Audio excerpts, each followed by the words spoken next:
Hello everybody, welcome back to From the Depths. Today we'll be going over more of the ships from especially the out-of-date line, since the last video focused mainly on the reserve line. However, we will be going over a lot of refits of previous designs, so you'll see some similar designs that are refitted for different standards. Other than that though, let's get straight into it. Starting off here, we have the out-of-date reserve riverboat. This is considered quote-unquote the oldest design in the batch, in the sense that it does not use any modern munitions. It all uses these old black powder cannons.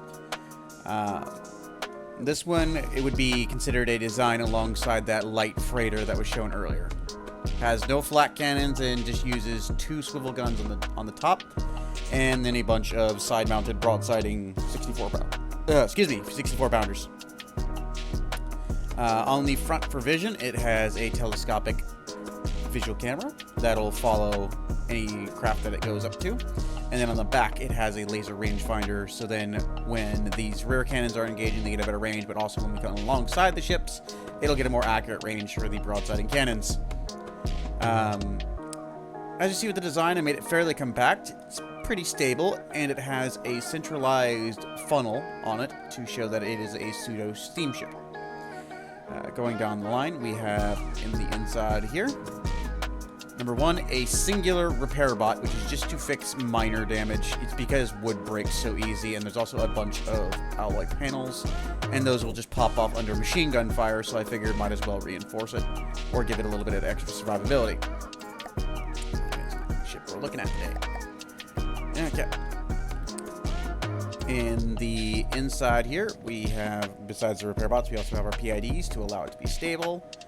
AIs for the swivel guns, and then if we go down into the bottom deck, which doesn't technically have an access point on the ship's hull itself, but if we go into the bottom deck here, it is just filled with heavy armor around some electric engines and some batteries, along with the AI itself is encased in a heavy armor bathtub, basically. It's just so then it can survive longer. It is also beneath the hull, so then it, again, has better survivability. What usually ends up happening whenever I've had this thing fight other ships of a similar design type is, more often than not, it'll get its entire side ripped out, and then it'll start to tip and then eventually flip over. Or alternatively, what'll happen is they'll hit the bridge area and take out the PID, so it loses its stabilization. Because on the bottom it has 2 stabilizing propellers, two pitchers on the front and back, and then its actual movement is via 2 propellers. So overall speed-wise, this thing is very, very slow. It is not a fast boat by any stretch. Compared to the torpedo boat, it is slow, but also this thing, as its name implies, is meant to be a riverboat. At least that's the design philosophy. That's why it has such a shallow draft on it compared to my other boats. This, of course, means the only way you could technically combat in the river is if it banked and then fired into the river. And the idea is you don't need a huge amount of maneuverability when you're in a river because it's kind of a narrow corridor. So its turn speed is okay, so it can get to broadsiding range. It has broadside AI, so just like the ironclads I showed in the last episode, it'll face toward the enemy, close in, engaging with its swivel guns at long distance before closing in, and then broadsiding the enemy. Like this. Since it's just cannons, it's just kinetic damage, so it's not that effective, but this is considered the out-of-date version. So, other than that, though, that is this design. We will now move on to the next one. Next up, we have a refit of the same design. This is, as I considered in the background lore, as some of these ships have background lore. The background lore behind the riverboat is that first riverboat was proven reliable enough that they kept trying to update it to keep it along modern standards. I.e., they kept updating it to try to keep it up with modernism to then not have to replace all the ships. The kind of the American methodology of trying to keep on the same stuff as long as possible and just refitting it for modern standards. Similar hull design, a lot more armor along the sides. The front telescopic has been replaced with a actual radar tower. I say radar tower, a tower that will turn to face opponents, as you can see there. Let me just let all that turn back. The tower contains a coincidence rangefinder and then a visual gimbal tracker, which will turn to the enemy, and then the whole tower will turn to the enemy to give the rangefinder a better lock-on. The swivel guns have been replaced with small 50 caliber AA mounts, and on the front is 2 more 50 calibers and a single 20mm flak gun. On the sides, instead of the giant broadside of kinetic firing 64 pounders, we have 2 130mm casemate cannons firing APHE, so it's quite a bit more effective. I believe it's firing APHE. It might actually be firing HE. No, these ones are firing pure HE. Excuse me. Again, it's just to keep the illusion of it being HE. On this one also, I increased the size of the smokestack to reflect the fact that this one is technically heavier than the last designs. The underside is pretty much the same, along with the AI and the bathtub, albeit the electric engine has been boosted to be larger, I believe. So what's the problem here? Oh, it's because it's just there's no water in there, so it's freaking out. In the back of the hull here, instead of having the swivels being sideways, now they're just upright like that. And then we have the AI for the tower, so then it can turn around. Speed-wise, again, it's a riverboat. The stability got a lot worse, I will say that. But that's just due to the nature of it having a lot more heavy metal on either side. But for the most part, it works. But it's also due to this tower being so tall, it makes it tip a little bit more, I believe, is the cause. Speed-wise, it's of a similar speed. They increased it by adding an extra set of propellers, or I increased it, but that's the design philosophy behind it. It now has a max speed of 14 meters a second, which matches some of the capital ships, but it's not really a long usage one. Other than that, though, that is the out-of-date reserve riverboat experimental A1, as this design is quote-unquote never used. Because, let's be frank, that'd be too expensive to bother, and the stability leaves something to be desired. Let's move on to the next design. Here we have the next design on the list, another refit of that same design, albeit this one is more of a downgrade from that last one in some aspects, but in other aspects it is an improvement. It still has the old telescope on the front for vision, but it still has the turning radar tower, well, I say radar tower, the rangefinder tower, so then it can have better accuracy. It still has the twin 50 mounts at the back. It does not have the twin 50s on the front or the 20mm on the front. Instead, it has these 94mm cannons all along both sides. These ones, I believe, do fire APHE, if I remember correctly. No, they also still fire HE. I'm just ignore me when I'm just... I don't remember for the ammunition types as well as I do the actual changes to the hull. Again, shifted of the AIs, but other than that, it's pretty much the same as the last ones. Speed, I believe, is comparable to the first design, as it does not have the 4 propellers. Stability is still much different, as the armor layout up here is different, and it still has the full iron sides, which leads it to tip quite a bit more. Should be slower than the other one, though. I don't remember the max speed, so let me just run it real quick to see if we can figure out that max speed real quick. I don't believe it is anywhere near as fast as either of the design it's based off of or the design you just saw. Yeah, it seems to cap out at like 9 to 10 meters a second at most. It is not a fast boat by any stretch imaginable. Alright, that is it for this design. Not a whole lot of complexities. Let's move on to the next one, as this one was the out-of-date reserve riverboat refit. This time we have the last version of the same refit. This is, again, just a downgrade from the last one, where you still have the vision, you have the new tower, but the cannons have been reduced to just 2 3.7-inch guns firing HE. Still has the additional engine size and everything. Otherwise, it's exactly the same as the previous one, just lacking some of the cannons. And it still has the 50s, but this is like iterative design. This one came first, the last one came after that, and the third one came after that. But that is it about this design. This is the out-of-date reserve riverboat, and this is the torpedo boat designation, as this one, as you wouldn't have noticed, as I didn't show it off, also has 2 torpedoes. They are not good torpedoes. They are really small. But again, this is an iterative design where they were just trying to make the boat last where it really shouldn't. Speed, I believe, is about the same as the end goal refit, as they tried to increase the speed on it so that it can close range to give torpedoes. However, it is, while it has the 4 engines, its stability still leaves something to be desired, but when its primary armament is the twin torpedoes, it makes sense. It seems to cap out at about 13 to 14, maybe 15, so it's about as fast as some of the bigger capital ships. However, that's still not saying a whole lot. That is it for this design. Let's go ahead and move on to the next one. Finally, moving away from the riverboat design, we have the early torpedo boat experimental.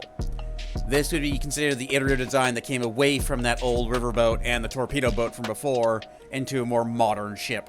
It has an open cockpit here with just a simple glass cover, a 94mm cannon on the front.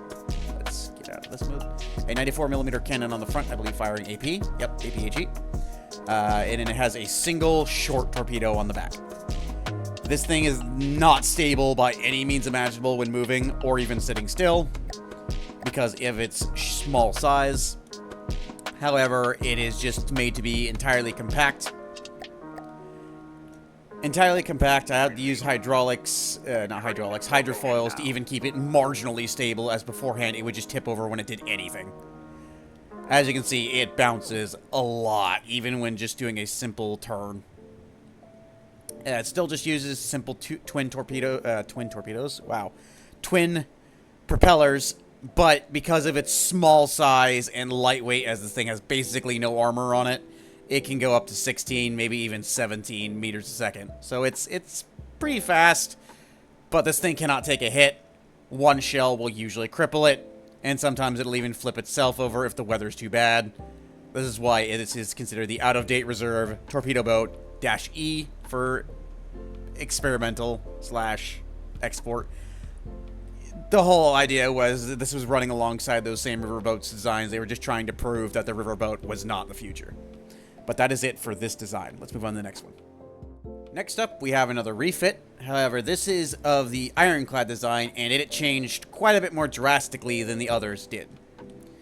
From the original ironclad, it changed out the 4 smaller 236mm cannons to... It's still 236mm cannons, but these ones have a much higher fire rate and much better armor protection, so then most of it doesn't have to all be taken out in a single shot. And due to the longer barrel, it also has improved range. It also changed out its casemates for 3 twin-barreled 150mm casemates on either side. Still a broadside design in every way imaginable, but it is upgraded. Still has the berm on the front, albeit the berm is much less effective when the turrets are that tall. The bridge was slightly increased in height to make up for the fact that the turrets are so much taller. Still has its visual camera up here with the AI in the back of the bridge. The bridge is not as well as protected as the original one with all the extra armor around it. But at the same time, it has been made more angular, so then if shells come in from the front, they might ricochet that way, or if they come in from the back, it might ricochet that way. Or if they ricochet, like, on this weird side, they'll just hit the top of the smokestack. The smokestack engine design I have improved with a rubber layer to protect it from EMP, as this is when I realized, oh, most of my designs don't have EMP protection. Much beefier engine than the previous one to allow it to have more armor, as that is another thing that has been changed. The armor is much thicker just in general. The detection tower on top has been put on a turret, so then when it's engaging targets, it'll change, but it's also much better armor than the last one. On the very back, we have a twin octuple 40mm battery, both on a CIWS and a anti-air route, as the history behind the world is that planes were starting to come more into being, and this is an attempt to counteract that with a ironclad design. It like I said, has similar bulkheads to the previous one. No real issues here. If it does take too many bulkheads on one side, it will fall through. But it also has two auxiliary smaller engines on the inside, meaning if they lose their primary engine on the top, there are two engines that can try to pick up the slack to try to keep it somewhat balanced.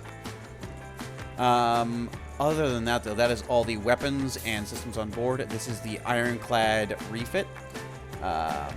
Speed-wise, I believe it's pretty similar to the old one.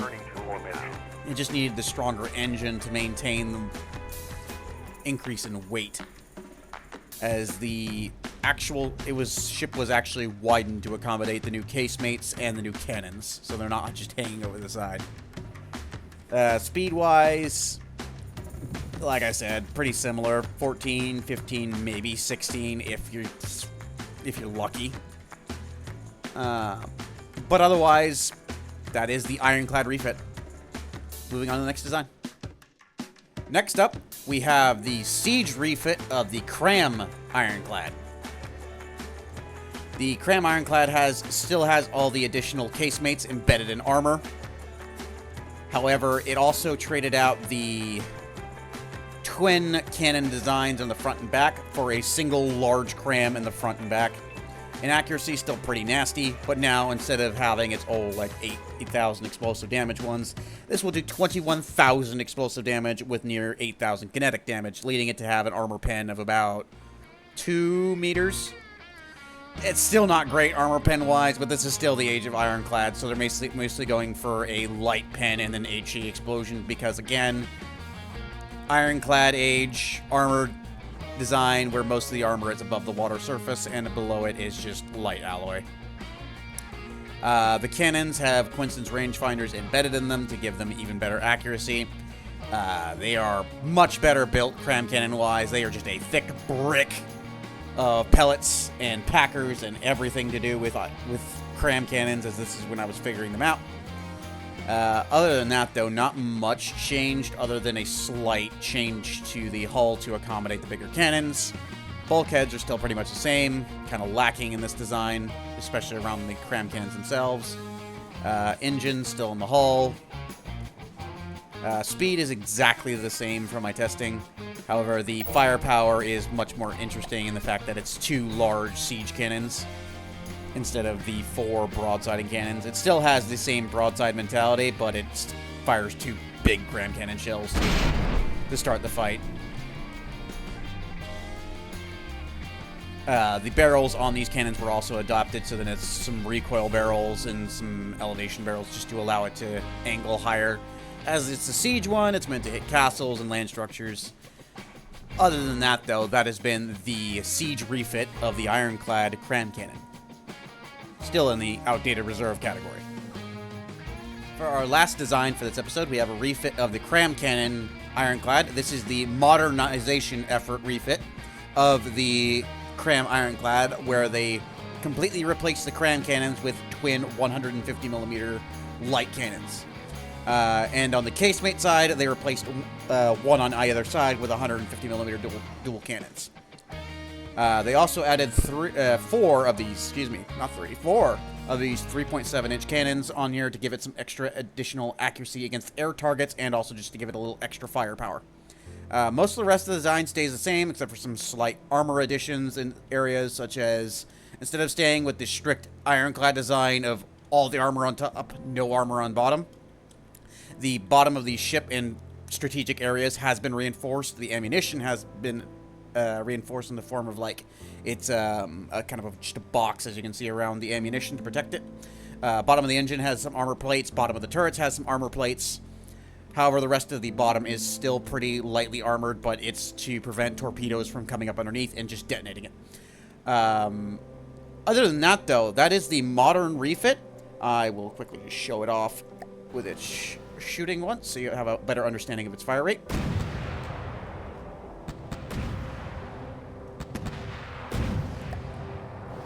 Much higher fire rate than the cram cannons. But that is going to be the last ship for today, as we just finished off the reserve fleet in this case, because this one was meant to be a refit of the old out-of-date reserve ironclads, either one. It's still an ironclad. However, this would be considered the last of the ironclad line. This was the time when they realized that it would not work in future. Or, as I did, I was making iterative designs to make it seem like, oh, this is the last time we're going to be able to use the ironclad hull because of modern ships are not going to be able to... are going to be able to outperform it in 90% of ways, both for gun caliber, gunfire rate, space, and then torpedoes were becoming prevalent, being the idea behind it.